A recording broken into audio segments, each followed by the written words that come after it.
ஓம் சக்தி. ஓம் ஆதிபரா சக்தி. என் அன்பு குழந்தையே, உன்னுடைய விதி மாறிவிட்டது. எத்தனை நாட்களாக நான் எவ்வளவு கஷ்டப்படுகின்றேன். எப்போதுதான் எனக்கு விடுவு காலம் வரும், எனது பிரச்சனை எப்பொழுது முடியும் என்றுதானே காத்து கொண்டிருந்தாய். அந்த நாள் இப்பொழுது வரப்போகிறது. உன்னுடைய விதி அனைத்தையும் நான் மாற்றிவிட்டேன்.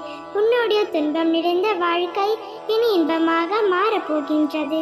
வாழ்க்கையில் இன்பம் துன்பம் என்று இரண்டு பக்கங்களும் உண்டு என்பதை நான் முன்கூட்டியே உன்னிடம் சொன்னேன். ஆனால் நீதான் கேட்கவில்லை. எனக்கு துன்பம் மட்டுமே இருக்கிறது, இன்பமே என் வாழ்க்கையில் இல்லை என்று நீ இந்த வாழ்க்கையை நினைத்து சலித்து கொண்டாய் அல்லவா? அவை அனைத்தும் மாறப்போகின்றது குழந்தையே. கடந்த கால வாழ்க்கை உனக்கு கசப்பாக இருந்தாலும் எதிர்கால வாழ்க்கை உனக்கு நிச்சயம் இனிப்பு மிகுந்ததாக இருக்கும். குழந்தையே, நீ நிச்சயம் உலக வாழ்க்கையில் ஜெயிக்கத்தான் போகின்றாய். உலகத்தையே வெல்லும் சக்தி உனக்குள் இருந்தாலும் நீ வெல்லும் வரையில் இந்த உலகம் உன்னை வேடிக்கையாக கூட பார்க்காது. அதை நீ வென்றுவிட்டால், கோமாளியாக இருந்தால் கூட உனக்கு கடவுளாக பாவிக்கும் உலகம் இது. நிச்சயம் நீ வாழ்க்கையில் ஜெயித்து உயர்ந்த நிலையை அடைய போகின்றாய். உன்னுடைய கஷ்டங்களும் நிரந்தரமில்லை, உன்னை கஷ்டப்படுத்தியவர்களும் நிரந்தரமில்லை. நிரந்தரமில்லாத இந்த உலகத்தில் காயங்களை நினைத்து ஏன் கலங்கிக் கொண்டிருக்கின்றாய்? இதுவும் கடந்து போகும் என்று இருக்கும் நிலைமையை பார்த்து நாளையே தீர்மானித்து விடாதே. ஏனென்றால் உன்னை உருவாகி எனக்கு உன் நிலையை மாற்ற ஒரு நாடி போதுமானது. அந்த வினாடியை நான் கூடிய நீர்வில் எடுத்துக்கொண்டு உனக்கான வாழ்க்கையை, உனக்கான விடியல் நான் மாற்றப் போகின்றேன்.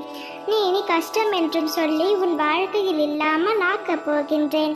இல்லை என்று சொல்ல இலவாக்கி, எல்லாம் உள்ளது என்று நிலையாக்கி, மஞ்சளும் தந்து குங்குமமும் தந்து மணிமணியாக குழந்தை செல்வங்களையும் தந்து வாழ தேவையான செல்வங்கள் 16ஐயும் தந்து உன்னை மகிழ்விக்கப் போகிறேன்.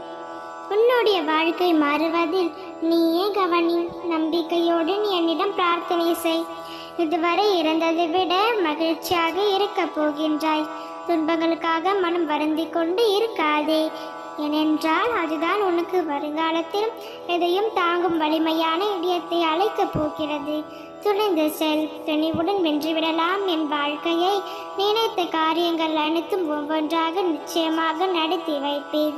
உன்னுடைய உள்ளத்தின் நிலையான நிம்மதி பெருக்கப் போகின்றது. உன்னுடைய வாழ்க்கையில் பல அற்புதங்கள் நடக்கப் போகின்றது. ஆனந்தமாய் இருக்கப் போகின்றாய். என்னை நம்பியவர்களை நான் கைவிட்டதே இல்லை ஒரு நாளும். ஓம் சக்தி. ஓம் ஆதிபரா சக்தி.